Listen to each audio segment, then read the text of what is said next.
back to Leaf Pitch Live. We're so happy to come to you from the City of Fort Myers Community Redevelopment Agency. Shout out to Michelle Hilton Terry, the Executive Director, who has done an outstanding job of hosting the award-winning Leaf Pitch Live at the CRA. Without further ado, we're so thrilled to get her sorority sister in here and the president of the Fort Myers Alumnae chapter of Delta Sigma Theta Sorority Incorporated, Angelette Arias. Angelette, welcome to Leaf Pitch Live. Thank you, Mr. Pitts. It's always good to get you in here, as you have been dubbed by me as the best dressed lady in Southwest Florida. How are you carrying that mantle? I'm trying to live up to it. I don't want to let you down, Mr. Pitts. You are not letting me down I don't today. want to let you down. I asked you off air, did you have anything else in your wardrobe other than the Delta colors? And I was just being tongue in cheek, but I would assume you have your favorite colors like pretty prominent in your wardrobe. Yes. And your favorite colors are? Lavender, lilac. Oh, really? Not red and white? Red is one of them. Okay. Lavender and white. You have, before we get started, you and Victor, Attorney Victor Arias, you guys have done an outstanding job in raising your children. Thank I know you didn't expect that question. I did. I want you to I try to keep up with them, but they are done well academically. What are they doing right now? Right now, our daughter Ariana is in Miami as we speak. Okay. They are both 11th graders right now at Florida Southwestern State College Collegiate High School, which was just rated the #1 high school in the state of Florida. They have crossed over to the college side for the dual enrollment program. So they are in college classes. They don't attend the high school building. That's for 9th and 10th graders. And they're taking college courses. She is in Miami because she became a senator for the Student Government Association. That's the kind of stuff I like to hear on the show. She has strong leadership skills.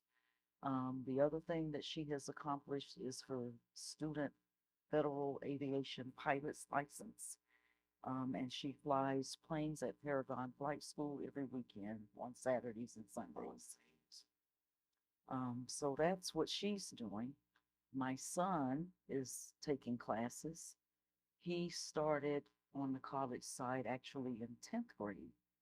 He maxed out of Algebra 1, Algebra 2, I don't even know all the names. Right. Calculus 1. Geometry, And so trig, I took them all. Yeah, they sent him over for calculus, I think, and now he's in chemistry and calculus 2, I believe. Wow, next thing you know, quantum physics. Well, congratulations on that. You see, it has nothing to be that serious. They're respectable children, so I'm proud. Before I move away from that, I want you to say, if you could give a little bit of advice to parents. We're hearing about the success of your children. If you could give some basic things that they need to put in place that may allow their children to have an opportunity in life, what would you say those things? I would say #1, definitely love on your children. Let them know you love them, you support them, you're there for them. You're the net.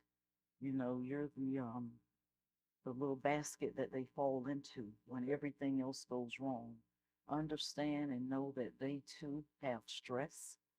They worry about their classes, peer pressure, other things. So always communicate.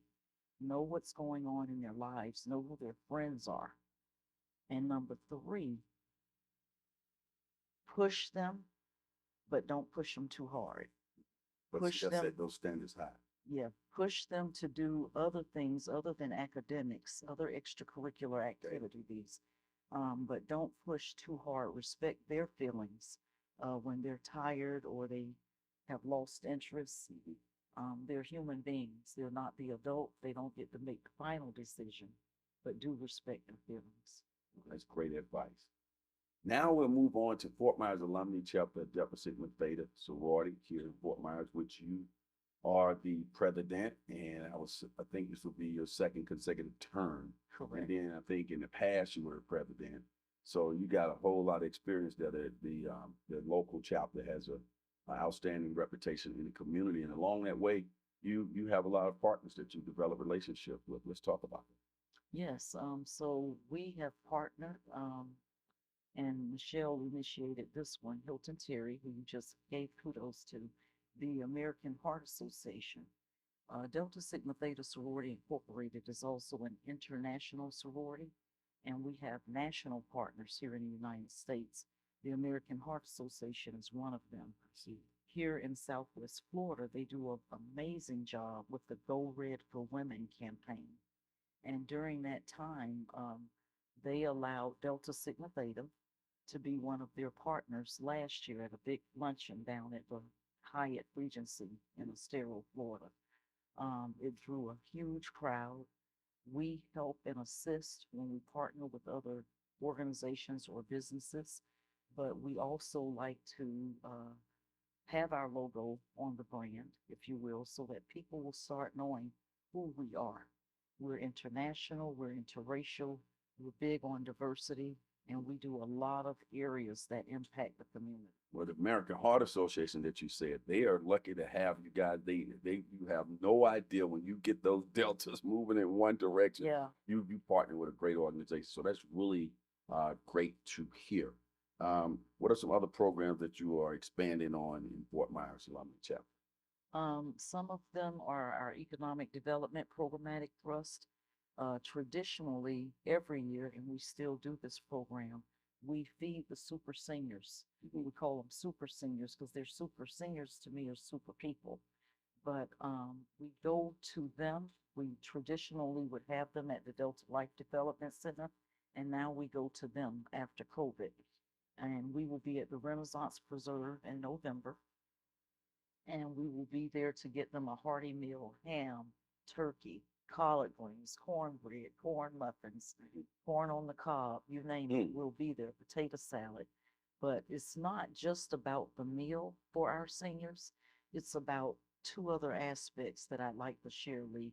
It's about making them feel valued, loved, supported. If you could see their faces just to know that someone cares, that they're visiting them. And also we have an educational component, which I feel is very important. Some of our seniors have lost their children or they don't have anyone, to give them advice. So Attorney Danielle Clark, one of our newer Deltas. Shout out to Danielle. She's really jumped in and gotten involved in the community. She has done an amazing job of putting together wills, trusts, and estates in a very abbreviated fashion where they can understand it. She was one of our guest speakers last year at the Renaissance Preserve. We'll be there again this year. Very important for people to have. Very important for our seniors to have, particularly people of color. We don't usually have our order in business when something happens.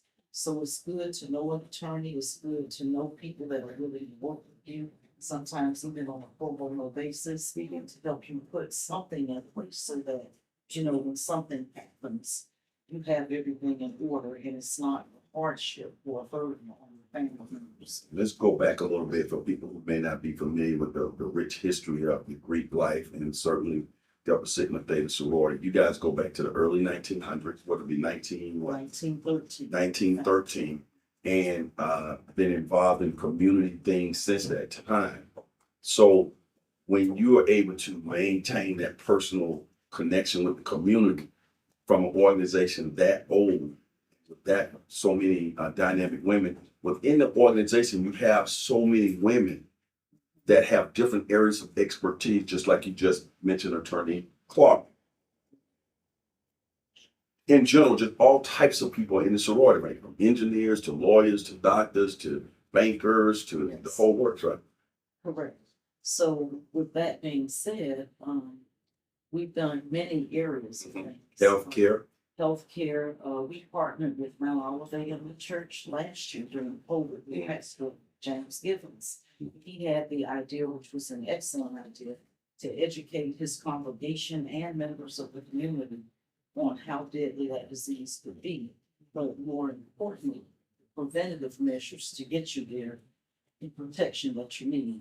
So we partnered with him and we had Dr. Allison Sanchez, Dr. Shadrika McIntosh, who's a Delta, she's a pharmacist, medical professionals there that also educated the community on all these matters and gave out little handouts and bags very, very important. So and you are culturally sensitive, which is so important. You know the community, you know the people, many of you are from the community or your ancestors.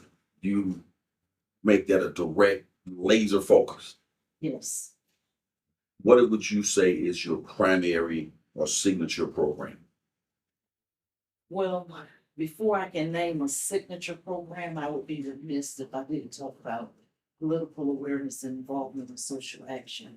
That is the basis of what our founders founded the sorority on, not just as a social club, but as a community of women that will be involved in the community, but more importantly, to help educate people on their rights to vote, their rights and equity, and all of those aspects of political awareness and social action. That's what Deltas do. But one of our primary signature programs, and I'm proud of it, I wrote it from Fort Pearson on new chapter, is our annual peppermint ball. Okay. And I'll tell you why. When people hear the word ball, it's not just a party. Another aspect of what we have implemented and expanded on with the peppermint ball is our honoree program. These are 5 honorees that are community philanthropists in the community that we nominate. Various deltas nominate them in all of the 5 categories. They are economic development, educational development, international awareness and involvement, political awareness and involvement, and physical and mental health. You are one of our former honorees at our first peppermint ball One of my highs on it. in 2019. And so it's an opportunity for us to not only point out those 5 areas which we stand on, that's our mission, to serve the community in those 5 areas, but also to not just focus on ourselves, but to honor people in the community that work in those 5 areas, because we honor that. It is a big highlight. Anybody who has never been to one of those peppermint balls, you need to get in touch with the Deltas. You see that Facebook and website information on the screen. And get your ticket and get out there. And also, when you're doing this wonderful ball, you'll also continue to raise funds for your scholarships and other programs that you put on the community, right? Correct. We have our Delta Academy. Those are our middle school girls, ages 6, grades 6 through 8, and our Delta Gems program, girls grades 9 through 12. They will be attending the Paragon Flight School starting second Saturday in November, throughout May, learning about STEM, science, technology, engineering, math, and other aspects of aviation. But we also have them going to, for example, this Saturday, they'll be at Florida Gulf Coast University at the Expo, learning about career preparedness and college readiness. So we have to provide things for the girls. Those are some of our programs, food for the seniors that I mentioned, and kits that they may need for help, but mainly our scholarships for our high school graduating seniors. Academic excellence is always in the forefront in terms of Yes. sorority, whether it be at the high school, elementary, and college levels. Yes, academic excellence, but also good moral character. Okay. We want kids that are serious about not only making good grades, but being respectable human beings in our community. Not on the streets, but really wanting to give back themselves to the community, help serve the seniors. So one of the things that we do with the Super Senior Luncheon is we bring the Delta Academy, Delta Gems, and start teaching girls how to serve food. Those are important life skills that you need beyond school itself. How does one become a Delta Gem or the academy? We have 2 amazing co-chairs of that, Geraldine Ware and Deborah Burgess. And if they contact them or myself, my number is 239-940-7220. We will get them an application that they have to complete. Parent or guardian has to sign it. And because we have measures in place to protect children and keep them safe, So they just simply fill out an application and express their interest and they can be a part of it. Did we cover everything on what's going on in the months ahead? We did not. Go ahead. In November, we had that super senior luncheon coming up at Renaissance Preserve. In December, we had the Reckoning Ball at the beautiful Marriott Sanibel Harbor Resort and Spa, Saturday, December 9th. And in February, we're having our Founders Day, 111 years. We'll have a national president there as well as another member of. You know the date for that yet? I'm talking to you. I do. It is Oh, you got it. it is Saturday, February 24th at the beautiful Sanibel Harbor Resort and Spa. I want to invite all the Divine Nine brothers and sisters to that event because we honor them by having them light a candle and hear their Greek medley played by Earl Sparrow. It's always a fine event. Now that we've covered all of that, I got a zinger for you. When are we going to see a line on some new members of Fort Myers Alumni Chapter Delta Sigma Theta Sorority Incorporated in Fort Myers? Well, I hope and pray that in the new year, Breaking news. that may be happening. I cannot really answer that question because there's a process that we go through and we have to have approval. I And got it. so we're in Just want to that get that in. stage. We are I mean, interested. I kind of watch these things and I don't know if it's been like 4 or 5 years since I've seen some new members. You've interviewed Tabitha Carter. She's on that last line with Okay. Michelle Hilton Terry, It goes Melissa back at Scott, least 4 or 5 years. Kiana Desmore. Mhm. That was 7 years ago. That long? I think April will be their 7-year You know, let's anniversary. get it rolling. So Actually, my fraternity needs to get it rolling too. So it's time, and the chapter embraces the idea, okay, but we have to go through some red tape. sound very presidential. And I can't Don't speak, go any farther. I don't want to get you in trouble. can't speak beyond that. So Well, I like to say that it's always a pleasure to have you on the show. thank you. Thank up you the for good work. having me, and thank you for honoring Delta Sigma Theta. We take pride in our sorority and what we do. And the charter members, I want to give a shout out to them. We have 5 remaining. There were 13. That's Marie Mallory Accord, Annette Booker, Melvin Morgan, Constance White Davis, and Geraldine Simpkins Ware. All right. We bumped you out. Thank you. As the saying goes on this particular show, for those who say it can't be done, they're usually interrupted by those like the fine ladies of Fort Myers Alumni Chapter of Delta Sigma Theta Sorority who are doing it. And remember, Miami may have the oranges, but Fort Myers Alumni Chapter of Delta Sigma Theta Sorority has got the, We've got the juice. of course they got the juice. We'll see.